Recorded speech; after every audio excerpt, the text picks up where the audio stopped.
Hello, ladies and gentlemen. Welcome back to another episode of the CIA podcast. Call it anything. I'm Jack, joined by. If you have an opinion, we want to talk about it. No, that's not how it went at all. It's Mr. Solis.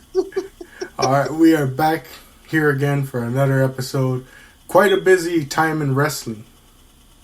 Oh my, yes, sir. Best And- of the Super Junior starts this Saturday, and they are just full steam ahead over on all them AEW TV shows. Yeah, and like I was going to say, if you listened to the last episode, you know it is quite the busy time in wrestling, and Mr. Solis and I are nowhere near caught up. No, I am not. I missed Dontaku, and there's a resurgence this week in California, no less. Yeah. Oh, no. So much going on. But, of course, we are here to talk about Backlash. But before getting into that, sir, how have you been? You know, missing all the good wrestling, but hanging in there. Weighed in today at 304, the lightest weight of 2024, on the road to 299. We are 5 pounds away, Jack, from meeting a goal I've been trying to meet my whole adult life. That's good to hear, sir. I'm extremely proud of that. Thank you. And how are you? I've been doing all right. We are now 7 days removed, if I may throw my own accomplishment in there. 7 days removed from an entire year of walking an album a day. Woo! Wow. May 2nd last year was when I started, and we've reached a whole year of doing it now. Cool. Any like new reflections or any, thing that you've taken away from the year? I'm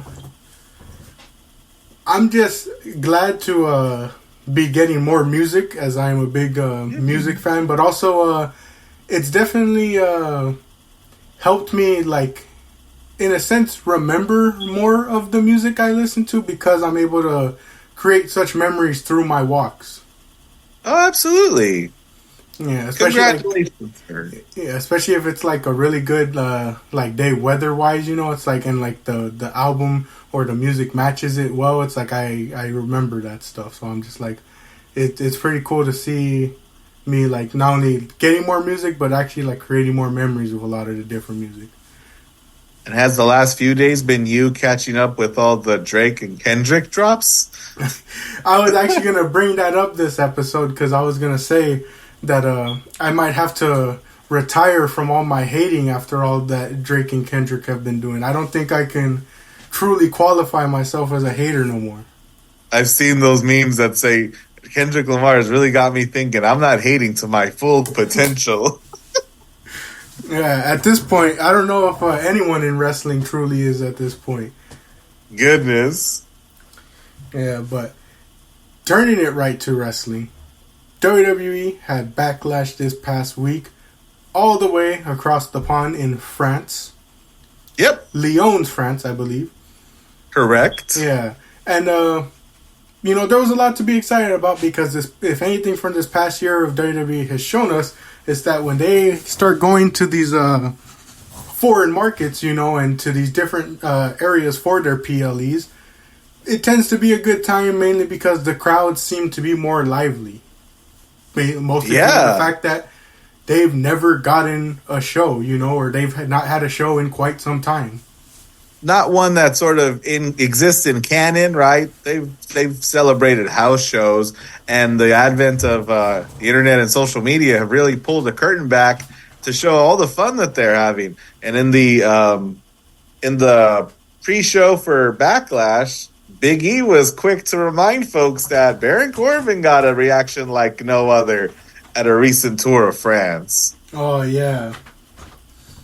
Yeah, so, and as they always like to refer to it, or like how Jerry Lawler used to refer to like these places as Bizarro Land. It's like, I always found it funny that, like, a lot, like I said, a lot of these crowds are more lively. They get more into it. They definitely were lively for this show. And, I think, part of that argument is just that, when people ask, like, why don't we see that as often here in, like, the States?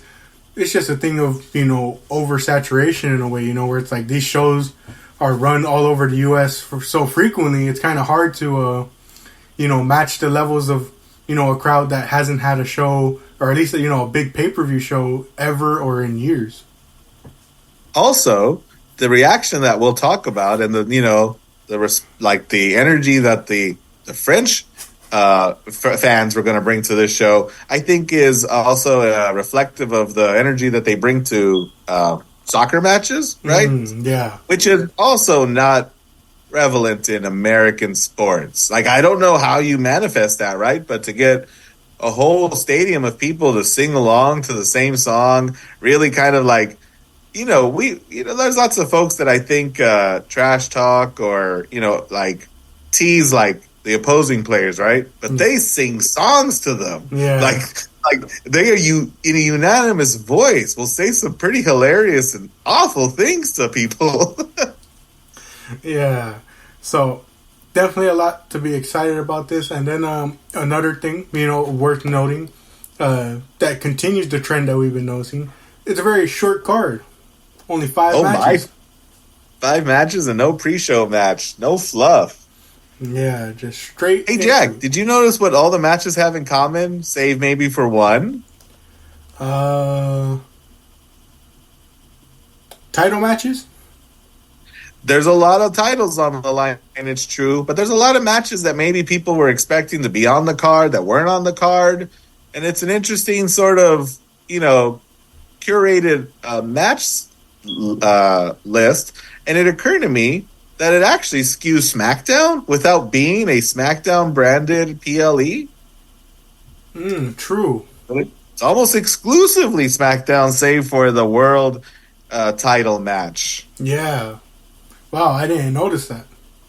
And I think in an upcoming PLE where we, I think are expected to see Sami Zayn defend his Intercontinental title.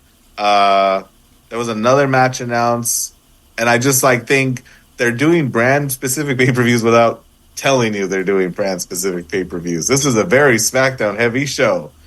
Wow, did not notice that. But getting into our first match is a very, as you mentioned, SmackDown prominent feud. We have the Bloodline consisting of Solo Sikoa and Tama Tonga facing off against Kevin Owens and Randy Orton. Yes, sir. Yeah, I think we did talk about this a little when we were covering AEW Dynasty. Tama Tonga debuting and bloodying Kevin Owens, making him look real interesting. And to continue on that, they make this match. First, everyone makes their entrance, and before the match can even start, we get a huge wild brawl that includes security guards having to come down and attempt to separate the men before Owens and Orton just are attacking the security guards trying to get to Sikoa and Tonga. Correct. And, that's when Nick Aldis comes out and changes it to a street fight. He doing his best, announcing it in French to the best abilities. People reacted, so I guess he said it correctly. Yeah. And then from there, chaos ensues. I think that's good. Something that I read later about the Uso brother match from WrestleMania is that it lacked a stipulation. Like if it, it had a lot of story. We've heard lots of things. One thing that would have helped it immensely is if it had a stipulation. This is another match that, it's weird. We're just going to run a good old-fashioned tried-and-true tag match. I'm glad they made that change because these guys are out of control, and so is their contempt for one another. And they're just going to just hurt each other. Oh, and they hurt each other. Yeah. Any spots that stick out to you, sir? So we're spilling into the crowd. I'm texting my friend, by the way. He's watching from home, and we're enjoying it together remotely. And Randy Orton reminds us all, what was true 40 years ago is true today. You don't headbutt a Samoan, Jack. It doesn't work that way. And he headbutts Solo, and, he's rattled because they're just built different. Yeah. I found more of a comedic spot was when Kevin Owens does that frog splash onto Tonga, and then Orton looks like he's gonna do his own, but then he just steps down from the barricade. Vintage Orton. I'm trying Yeah, to remember some other spots. I know they got a ton of stuff involved. There was like kendo sticks and the trash cans. There was that spot, the suplex onto all the chairs that were set up. that's what my friend chimes in. I had told him, you don't headbutt a Samoan. And he goes, and you don't try to superplex Kevin Owens because he turns it around on you into a fisherman from the middle rope onto those chairs he set up. Yeah, that was real crazy. And then, sir, with Roman being gone and The Rock being gone, Jimmy's out, of injury, Jay's on his own. It's a good thing that the bloodline is only just two people now, and it's much easier to deal with, right? Well, there was a lot of chatter leading up to this show that another famous Samoan wrestler was going to make his appearance known and his intentions clear. Yeah, well, Orton hits the RKO. Looks like they're about to get that victory. When all of a sudden there's someone pulling the ref out. I'll put pulling in quotations. Is that indie superstar Jacob Fatu joining the bloodline? Oh my gosh. Wait, that guy's taller than Jacob Fatu. I think he's in better shape too. What the? It is Tonga Loa, Tama Tonga's brother. And his tag team partner of the Gorillas of Destiny. Yeah. And then that all leads to Solo hitting that thumb strike on Kevin Owens for the Bloodline's victory. Kevin Owens sold it so well, too. Yeah. When this happened, I found my dad's reaction funny, where like when Tonga shows up, and he just goes, "Oh, of course you can expect just another one to pop up."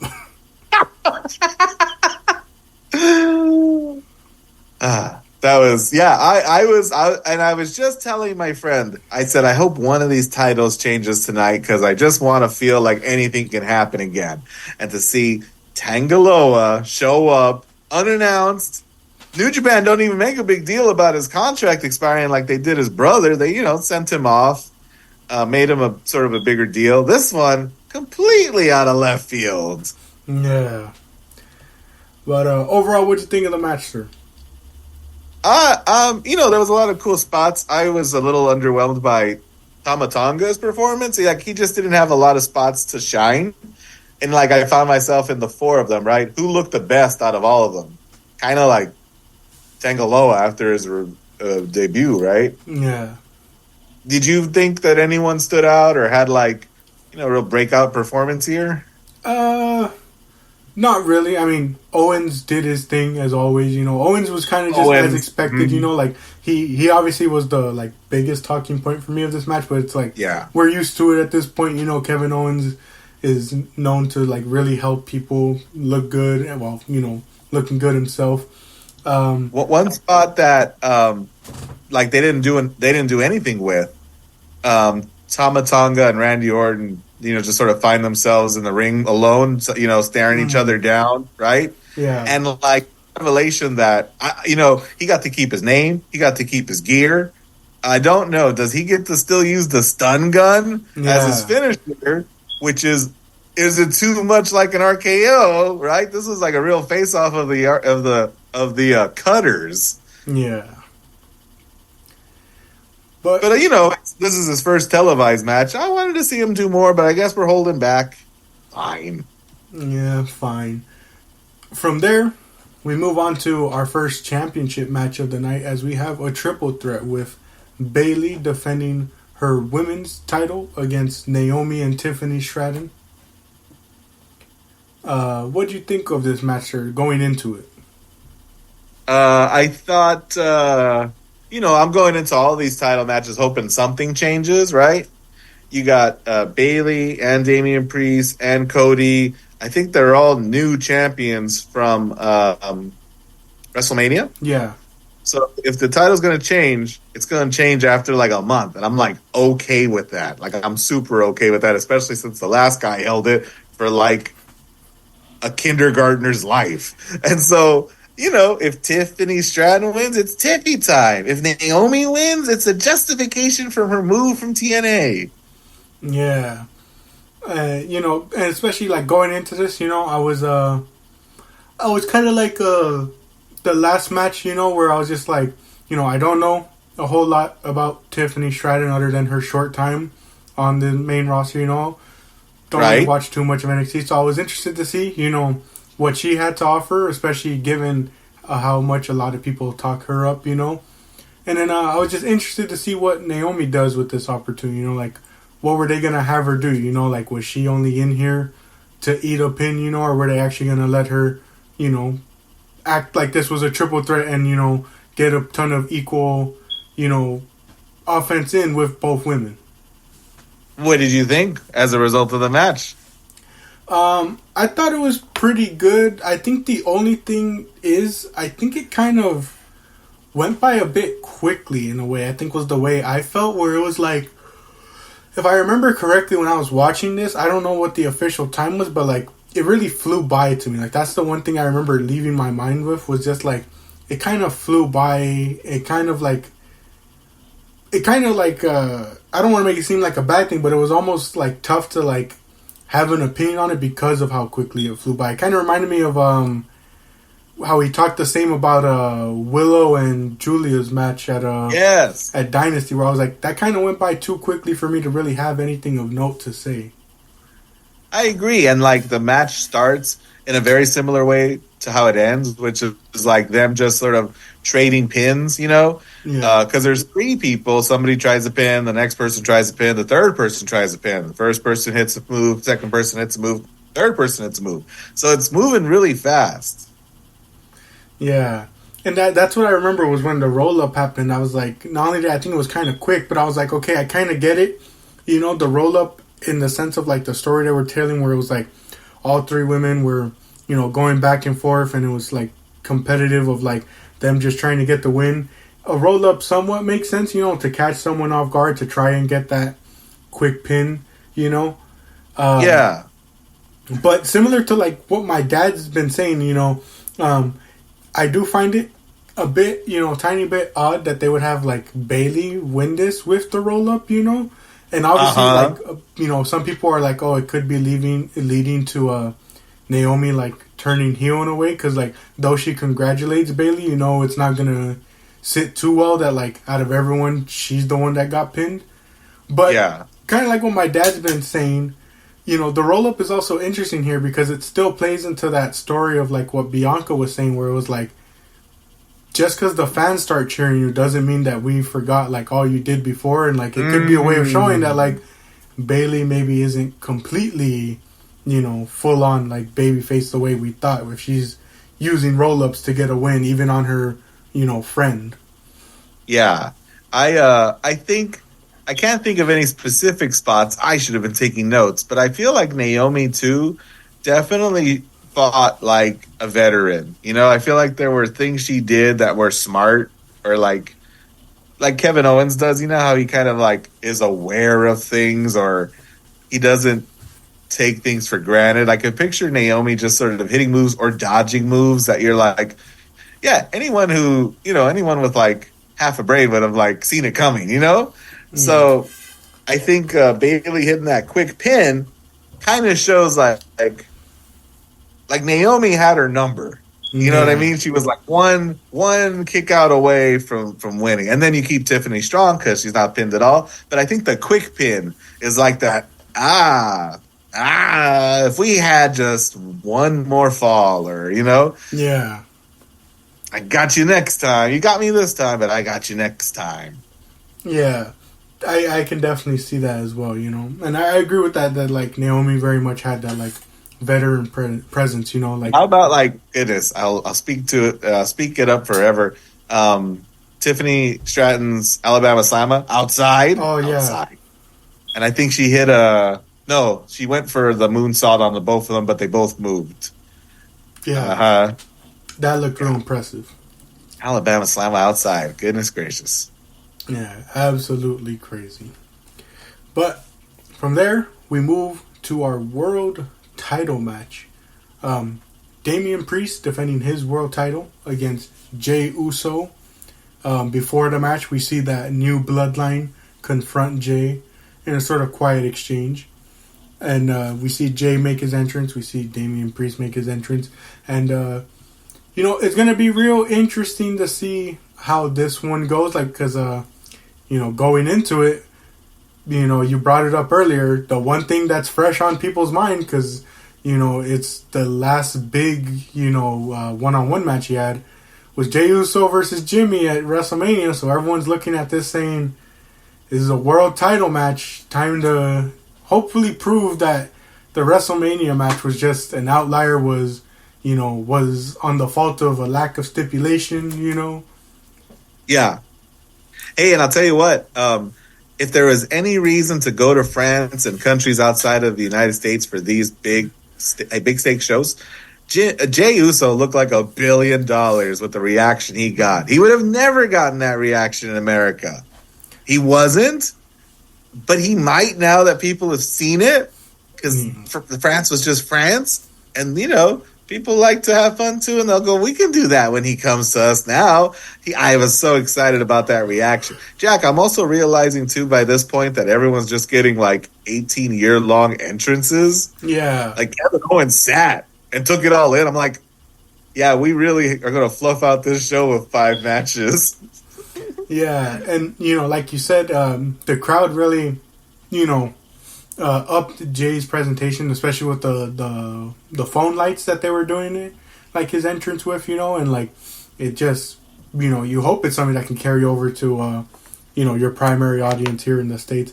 But yeah, it definitely made him look a lot better, to the point where I saw people like talking after his match about like, what's next for Jey Uso? Are they gonna, do this and this with him solely because of that entrance, Yeah. And, it will be interesting to see where they go. But before we get to that point, we got to talk about the match itself. Sir, what did you think about this one? It was good. It's up there with one of the better Jay matches I can think of. I'm reminded that he's actually had more than a few shots at different singles titles, right? Yeah. And goodness, we're just at this crossroads of the unstoppable force meeting the immovable object, right? Does Jay pick up a win once and for all, or is Damian Priest, who's just hitting his stride, right? Does he just press on through? Yeah, and there's the whole added thing that, he doesn't want the Judgment Day getting involved, and that could be a way to cost him the title. I thought this might be the one that has a change because of the drama around the Judgment Day. Yeah, and I saw someone say it too, and why I thought the same thing, that if any title was to change, it could be this one, was someone saying that Jay could win, could be the big baby face, and then Drew could beat him for the title, and, be extra, get a ton of heat off of beating a guy like Jay, but also storyline-wise be justified in the sense of, like, the Bloodline's the one who cost him his opportunity, he's getting his get back, essentially. Also, that moment in the back that you described, the new Bloodline, I and J, right? Yeah. Solo giving him the stink eye, Tangaloa giving him the stink eye, Tama Tonga giving him a little longer of a stink eye, and Paul Heyman crying for help with saying nothing, just with his eyes. My friend was like, are they going to interfere just to mess with Jay just because he's like on the outs with that family forever? Mm-hmm. I half expected them to do it. We don't see them, though. Yeah, this match was definitely one that there was a lot of unpredictability to it. You never know what could happen. But, yeah, like you were saying earlier, I actually found myself enjoying this one quite a bit more than the previous Jey Uso matches. I was actually getting, like, very interested in it. I will say I had the same sentiments with this match, though, as we had with the match at Revolution between FTR and I believe it was Mox and Claudio, where it's like, it felt like it ramped up towards the end, you know? Like, after, like, a bit of a slower start, it felt like towards the end, like, that's when things really started ramping up, especially as the crowd started getting really behind Jay. Damian Priest is sort of, like, towards the end, fed up with Jey Uso, right? Yeah. So, he was doing this thing that I hate when they do, that's waiting for them to get up, just waiting. And, but he was saying, rise. And I don't know, there's some character there that I was that appeased me. Otherwise, I always hate when they're like waiting for them to get up because just get them, man. Just like a video game. Turn them around. Hit your finish, brother. But Rise, that was unique enough to subdue me. Yeah, and then as we mentioned, there's a ton of Judgment Day interference in this one. JD McDonough tries to get involved. Finn Balor tries to get involved. The Balor one, Damian Priest doesn't even notice. No, and I can't tell. I feel like Damian Priest is okay with the interference unless it doesn't work. And then he gets upset. I feel like everything is actually according to plan unless it didn't work. Yeah. And we see that they almost cost him the title, but Priest battles back, and then he hits that South of Heaven from the top rope to Jay to get the win. A little sloppy, but it looked like it hurt. Yeah. Also, big shout out to his like spinning heel kicks. He was hitting them, or his like were they black masses? I think those look pretty good too, especially for his size.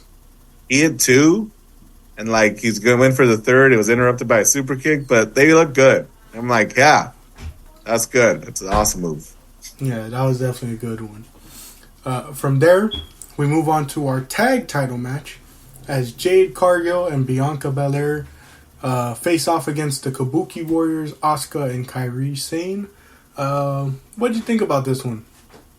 You, sir, are going to have to pull a Kairi Sane here and help carry me, the injured Asuka, because this is when I fell asleep.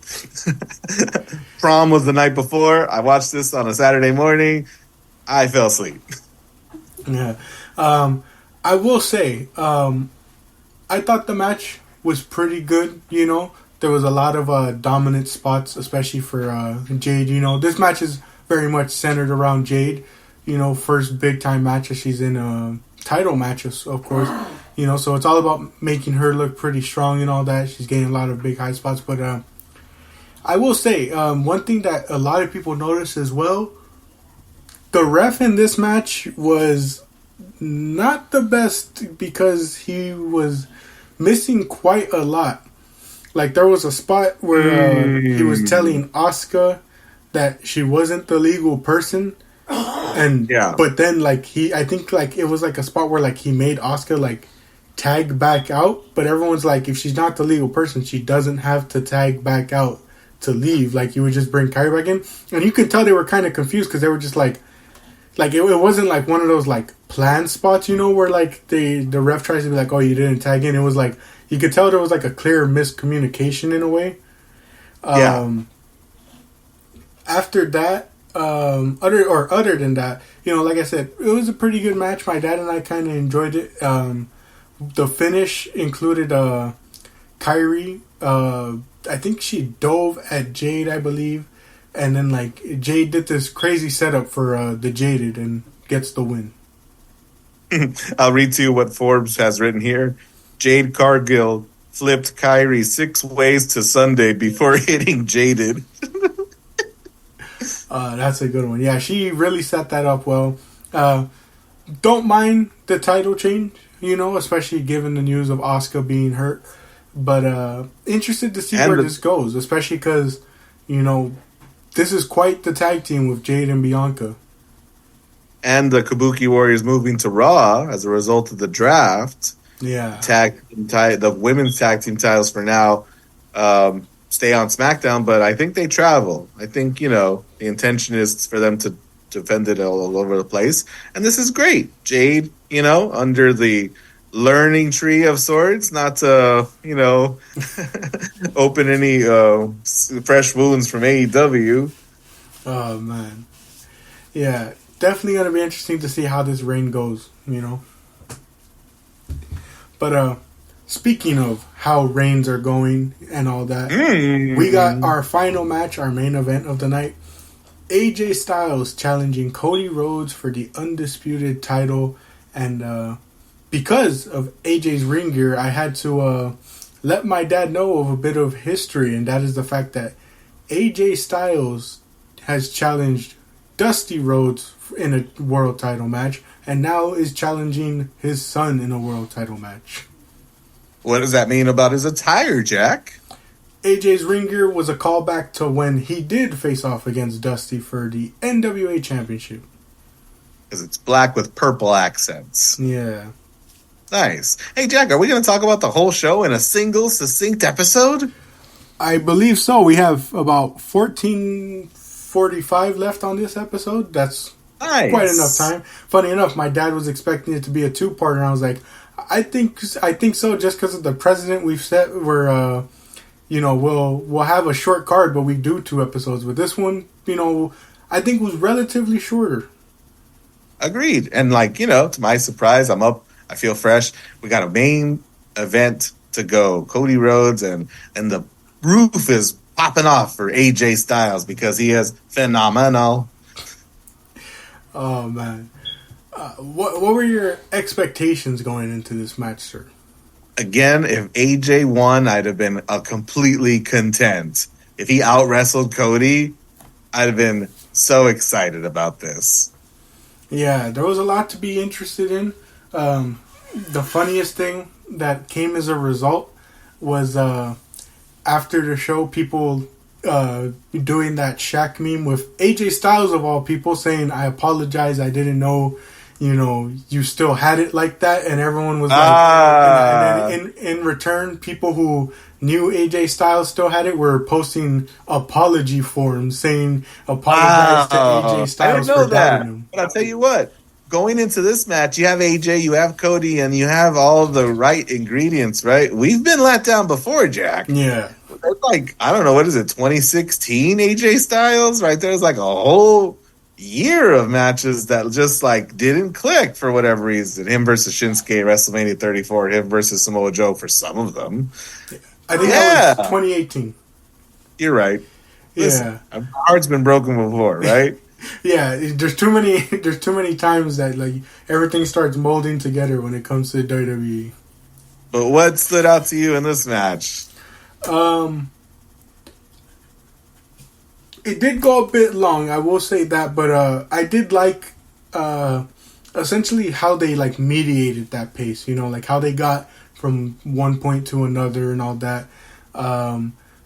There was a couple of awkward spots, but overall I really kind of just enjoyed that, how you were saying that they were really having Styles go off at times, and really show that hey, he could be quite the challenge for Cody wrestling wise. Yeah. We saw a burning hammer for a kick out at 1, just to show, Cody. What's funny about that moment, I found myself realizing it's the adrenaline in his soul. It's part of his gimmick. He's hulking up, but I should expect this and not be as surprised as I am. Yeah, I was a bit surprised by how but then again, I think that's one of the things I like the most about kick out at 1 spots after certain big moves is how long it takes to truly process with the crowd. The crowd doesn't immediately process it, but when they do, they go crazy. Yeah. We also saw Cody Cutter from the top rope. Yeah, that one was crazy. My dad had to catch on the replay, and I was like, my goodness, that almost went bad. But at the same time, it made for a really cool visual. It made up for all the garbage Cody Cutters we saw at WrestleMania across 2 nights. I don't know what wasn't clicking then, but we hit it here. Yeah, that was a real good one. And then Cody gets the Crossroads for the win. You know what's funny? We were so excited about him finishing his story. I am reminded here, that Cody is, as far as a wrestler goes, right? But I'm reminded that with a guy like AJ, this is a really AJ match, and I'm really grateful for it. Yeah. Yeah. And you know what I love, Jack? Cody wins with a single Crossroads. Yeah. I thought that was really hitting a big old reset and establishing that as a move that can end a guy. We don't always have to hit a lot of them. Yeah. I thought that was real good. And then, because we still got time on this episode, that closes out the show. But one thing that is announced during the show is that we know that the upcoming King and Queen of the Ring event is happening at the next Saudi Arabia show. And they announced a couple of the cards now, because we're recording this and it's coming out on Thursday. Those matches took place on Raw, but they announced quite a lot of matches on Raw for that tournament. Yeah, it almost got me to reinstall my cable, Jack. I am closer than ever. I think it's something I'm going to do this summer.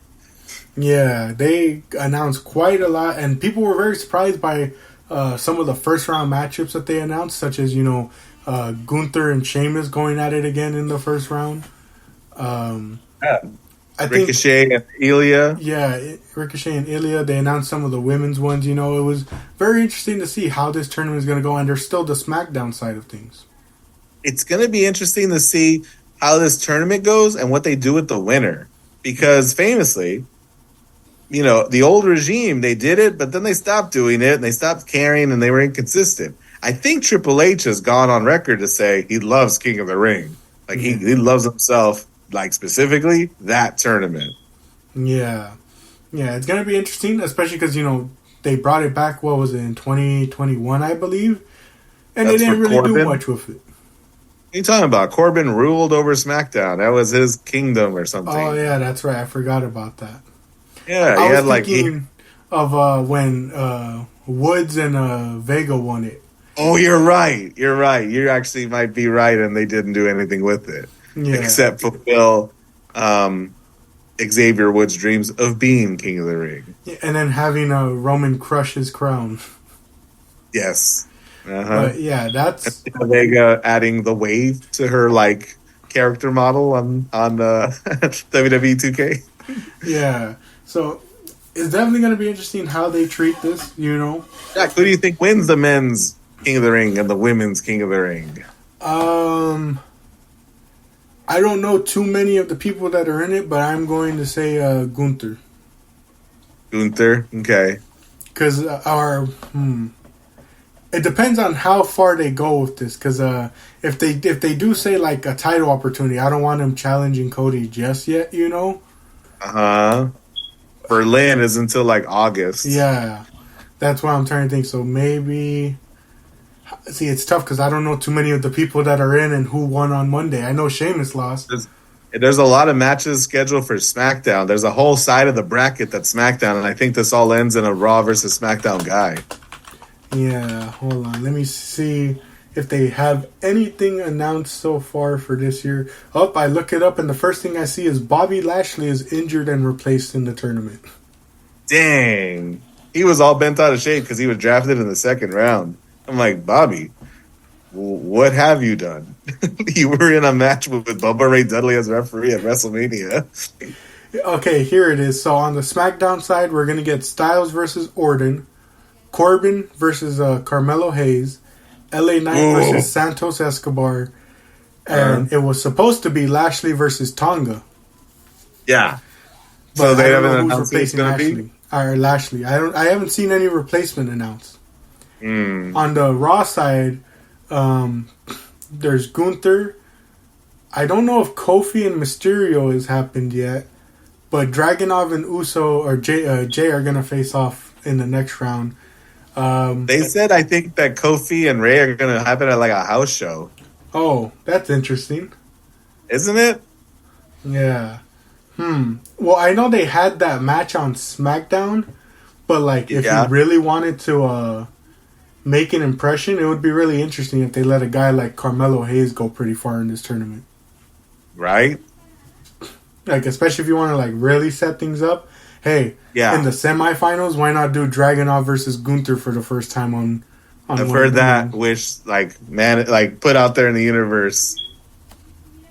Yeah, especially because if Dragunov loses, the likely outcome is Gunther versus Uso, which we've kind of already seen, Mm-hmm. Yeah. I would love Tama Tonga to, he just because he got here, he's got his name, he's big old surprise. Let Tama win all the way. Really complicates that bloodline stuff. Hey, how about this, Jack? So, bloodline, right? We get Jacob Fatu, The Rock shows up, and it's The Rock, Gorillas of Destiny, and Solo. And then on the other side, you got a returning Roman, returning Jimmy, and Jay realizing they're a man short. And who's coming to save the day, Jack? Who's going to round out the OG bloodline lineup? Only our favorite Usos of all, our boy Sami Zayn. Can you imagine? Can you imagine, Jack? Just right into my veins. Do the thing The Rock does when he slaps his goosebumps. Just oh man, that would be crazy. That would be another like end game level matchup. Yeah, that's Robert Downey Jr. coming back from the dead. Yeah, but I think I could see the Tonga one being very interesting. Really, yeah, I think like the only ones I could really see, especially like if we're thinking in the mindset of like challenging for the title afterwards. Then again, depending on who wins, they could also challenge like Damian Priest, for example. Certainly. Yeah, so man. But yeah, I still think I would want either like Gunther, Dragunov, or Hayes to win this. Or Tonga. I like those picks. I like Tama the most, but I like those picks. Yeah, a lot of interesting matchups to come out of this. Especially if you go, I don't want to make it seem like I'm hating on a couple of these, but if you go with like the right options in the sense of not doing repeats, because we've seen a couple of these guys in these brackets already challenge. You don't want to sort of start redoing essentially what you were doing with the previous title reigns, Yeah. But should be interesting. I don't see the women's one. That's the only thing. Uh-huh. They don't have the women's one here. I know there was a Valkyria versus Zoe Stark, I believe, on Raw. There was Io facing off against someone. I forgot who. I know Baszler and Vega are facing off. Yeah. I'm for the people who want to hear about the women's one, sorry, but I'm just not seeing any... I don't think they've announced too many of them, at least at the time that we're recording this. They're realizing, hey, do we have a tournament's worth of women on our roster? We should have checked. Uh-oh.